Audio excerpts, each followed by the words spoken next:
Alberta's finance minister warns that Ottawa's new carbon tax hikes will devastate competitiveness and hand the US a major advantage. A Calgary injury lawyer is calling on the province to scrap Alberta's incoming no-fault Care First auto insurance model before it strips victims of their rights. Alberta is introducing mandatory reading and math screenings across all K-3 classrooms as Education Minister Dimitrios Nicolaides says classrooms are becoming increasingly complex. Environment Minister Rebecca Schulz is defending Alberta's West Coast pipeline plan against BC and coastal First Nations while urging Ottawa to drop its impractical electric vehicle mandate. And new polling shows Albertans deeply divided over immigration as major cities feel the strain on housing and jobs.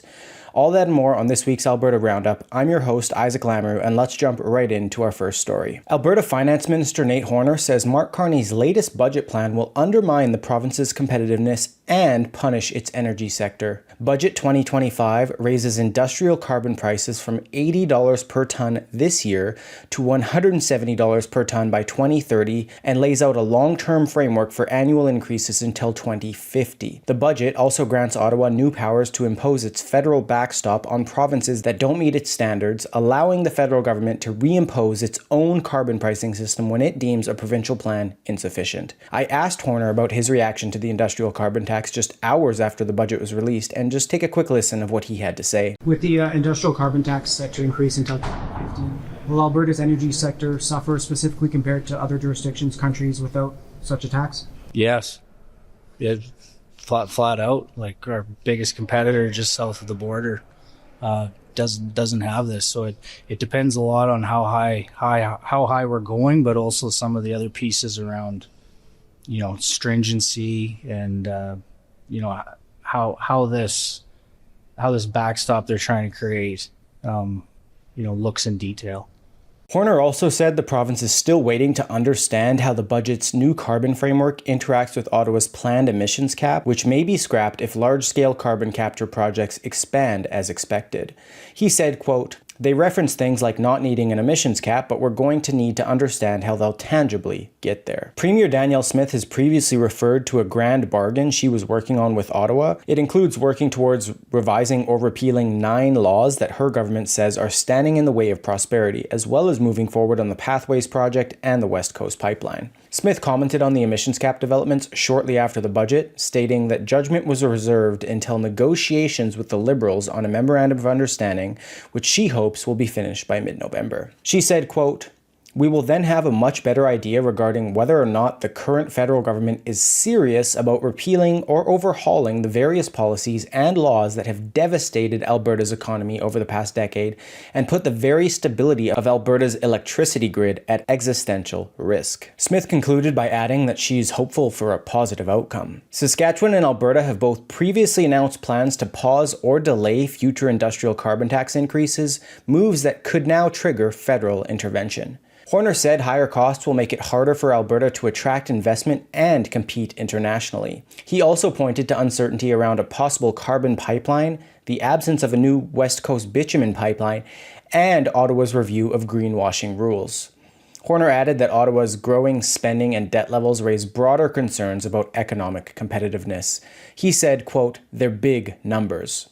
The federal budget projects a $78.3 billion deficit this year, marking the largest in Canadian history excluding pandemic years.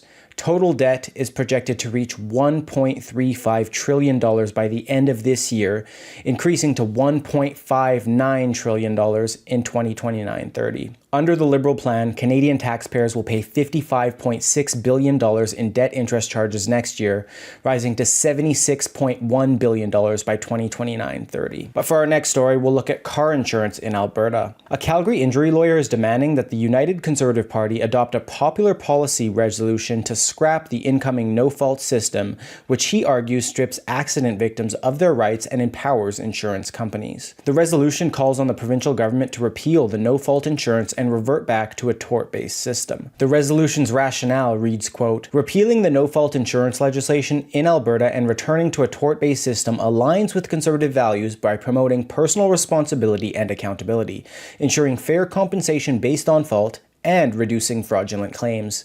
This approach encourages safer driving behaviors and ensures that only legitimate claims are compensated. So I interviewed Tyler Van Vliet, an associate with Crash Lawyers in Calgary, who said that reverting to the previous system would preserve the basic right of an injured person to bring a claim against the driver who hurt them and to have an independent judge assess their losses. He added it would preserve accountability, explaining that a tort system means a negligent driver and their insurer bear the cost. In a care-first system, the at-fault driver's main consequence is a premium hike, which already exists under a tort system. He said, quote, "That's a very different moral universe. Repeal would keep Alberta in a world where fault still matters and where the person who broke it pays to fix it." He outlined three main concerns: losing the right to sue, shifting power from courts to insurers, and disproportionately harming the most vulnerable, mirroring problems seen under BC's enhanced care model, which he said Alberta was copying almost line for line. Alberta recently unveiled draft injury compensation rules slated for 2027, and these rules propose payments ranging from $945 for the loss of color vision to $56,717 for the loss of an eye, and up to $66,169 for a moderate traumatic brain injury. Van Vliet explained this approach depersonalizes injury. As a 19-year-old trades worker and a senior suffering from the same knee injury would face vastly different real-world consequences.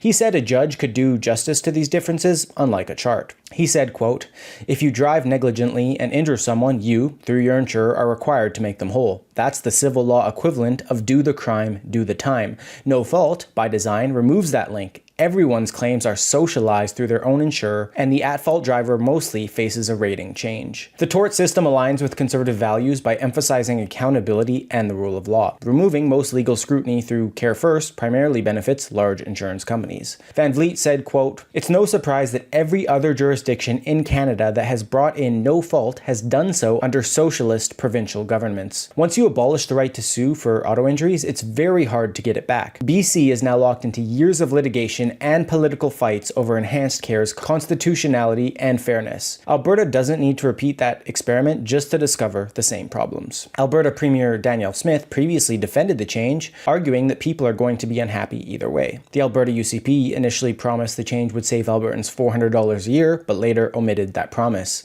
Van Vliet said that the Insurance Bureau is now claiming Albertans will not only see no savings, but premiums will actually increase under a Care First model. Van Vliet argued there is a better way. He said keeping the tort system while tightening minor injury caps, strengthening fraud controls, and improving rate transparency was the way forward. He said, quote, "So while no model is perfect, there is a clear line between systems that preserve fundamental rights and accountability and those that don't. We should be honest about that choice instead of shrugging and saying everyone will be unhappy anyway." The Ministry of Finance previously told True North that it is open to stakeholder feedback before finalizing regulations. But our next story will switch over to education because Alberta is legislating early literacy and numeracy screenings across all K-3 classrooms to identify learning difficulties sooner and improve foundational skills. The Education Amendment Act 2025, also known as Bill 6, mandates public, separate, francophone, charter, and accredited independent schools, along with early childhood operators, to administer the screenings 3 times a year. Results will be shared with parents and the Ministry of Education and Childcare with annual public reporting required by law. Education Minister Dimitrios Nikolaides said, quote, "Alberta's classrooms are more complex than ever, and our teachers need the right tools to support every student. By identifying learning needs early, these screeners will help us address complexity head-on and ensure that children with diverse and complex needs get the help they need to thrive." He told reporters that research shows these screeners can predict with 95% accuracy whether a child will face future learning difficulties, allowing teachers to intervene before small issues become larger barriers. He said legislating the process instead of leaving it as policy ensures it remains consistent across school divisions and protects it from being abandoned by future governments. The province will require schools to screen students with specific 3-week windows during the fall, winter, and spring. Kindergarten children will continue to undergo winter screenings with follow-up assessments in spring for students requiring extra support. Nikolaides noted that principals or school divisions can exempt students whose first language is not English from the assessments. Literacy and numeracy screenings were first introduced as mandatory policy in 2022 for grades 1 to 3 and expanded in 2024 to include kindergarten children and multiple assessment periods. Bill 6 now enshrines these requirements in law. Under the new framework, the Education Minister will have authority to establish regulations governing the frequency, timing, exemptions, and reporting methods for screenings. Dyslexia Canada welcomed the move, calling it a crucial step toward equity in education. Alicia Smith, the organization's executive director, said, quote, "Early screening is an essential part of an equitable approach to literacy instruction. Legislating this practice is an important step toward making sure that early screening becomes a lasting part of how we support every child's right to learn to read." If passed, Bill 6 would take effect in the fall of 2026 for the 2026-27 school year. Nicolaides also highlighted a 34% increase in refugee students and a surge in English language learners. He told True North that while he doesn't want Ottawa to be more involved in provincial jurisdiction, the Liberals should take responsibility for the consequences and implications of its immigration decisions that have increased pressure on Alberta's classrooms. If passed, Bill 6 will mark the province's latest effort to tackle classroom complexity by legislating early intervention and ensuring every child struggling with reading or math is identified before small challenges become lifelong barriers. Our next section will cover two separate stories involving Alberta's Environment Minister, Rebecca Schulz. She said British Columbia and coastal First Nations cannot decide Alberta's economic future, defending the province's proposed West Coast pipeline after renewed calls to uphold the federal tanker moratorium were made by BC Premier David Eby and coastal First Nations leaders. Schulz said, quote, "We have heard the concerns of Premier Eby and a number of First Nations in British Columbia. That said, we have also seen a lot of support from First Nations communities who want to continue to see our energy industry grow and prosper." She added that Alberta's position is rooted in Canada's constitution, not politics. Schulz said, quote, "It is the constitutional responsibility of the Prime Minister of Canada to ensure that there is free and fair trade across interprovincial boundaries and that one province or one premier cannot block the assets of 5 million Albertans in our most important industry." The comments came hours after Eby and coastal First Nations leaders signed a declaration urging Ottawa to uphold the Federal Oil Tanker Moratorium Act, which prohibits crude oil tankers along the northern BC coast. Eby said the ban, which he said had been in practice for decades, remains essential to protecting both the environment and the province's coastal economy. The BC Premier said he highlighted in various meetings with Prime Minister Mark Carney and other ministers that he believes the oil tanker ban is a foundational and critical catalyst for economic activity in British Columbia and the nation, that it is the key that will unlock tens of thousands of jobs and billions of dollars in economic activity. He described the ban as a consensus that has existed for half a century and said there is no pipeline project, no route, no proponent, no financing, echoing nearly identical language used by Alberta NDP leader Naheed Nenshi in a recent interview with True North. The Alberta government maintains the ban blocks vital access to global markets. Premier Danielle Smith has urged Ottawa to list a West Coast bitumen pipeline among its next wave of major projects, which is set to be announced by the Grey Cup, and previously warned that if the federal government and BC do not cooperate, she will turn south to willing partners in the United States. Smith said, quote, "There is no universe where Alberta will tolerate being landlocked in our own country by our neighboring province, especially when the same industry he continues to demonize has generated so much wealth for his province and the country. The Supreme Court has determined that the reason we have a country and have given trade and commerce power and control over ports and interprovincial infrastructure to the federal government is for exactly this reason, so that a parochial premier isn't able to block nation-building projects." Schulz also took aim at the federal electric vehicle sales mandate, calling it impractical and warning it will raise costs and destroy jobs. In a letter to Federal Environment Minister Julie DeBrusen, she said the Liberal government's 60-day review of the mandate confirmed clear and unanimous feedback from provinces, industry, and consumers that the policy must be abandoned.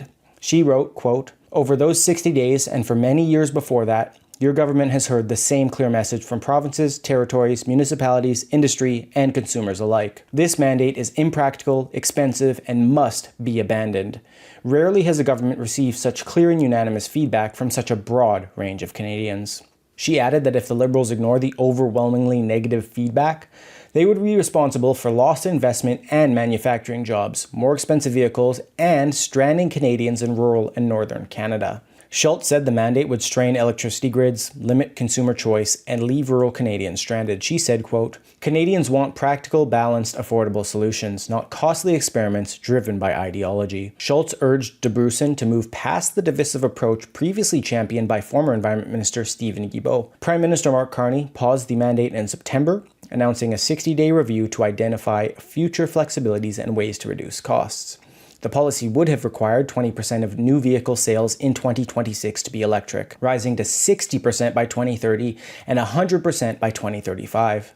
Alberta's Environment Ministry previously told True North it would use every legal tool to stop the policy, calling the regulations unconstitutional. The ministry also highlighted that the Liberals previously imposed a 100% tariff on Chinese-made EVs. As a consequence, China slapped a 75.8% tariff on Canadian canola, a $43.7 billion annual industry. China has instead turned to Australia for its canola, abandoning the import of 7.9 million metric tons in 2024 that supports 206,000 Canadian jobs. Schulz said, quote, "These tariffs have a devastating impact on hard-working Albertan farmers, ranchers, and food processors who were caught up in political posturing they want no part in." A previous Leger poll also highlighted that 71% of Canadians want the mandate rolled back. In her latest letter, Schulz told Jabruson she had a real opportunity to show the government can listen, learn, and change course. She wrote, quote, "I urge you to seize this moment and put Canadians first." But for our next story and our last one here, we'll swap over to immigration because new polling suggests residents of Alberta's two largest cities are divided over immigration and its effects on affordability. Surveys by Canada Pulse Insights for City News found that roughly half of Calgarians and Edmontonians believe Ottawa's immigration management has worsened over the past year, despite Mark Carney's pledge to bring and take down to sustainable levels. In Edmonton, 51% said the federal government's handling of immigration has not improved, while 24% said it actually has worsened. In Calgary, nearly half agreed. Ottawa's performance is stagnant. A majority of respondents in both cities said immigration is straining housing, healthcare, and employment.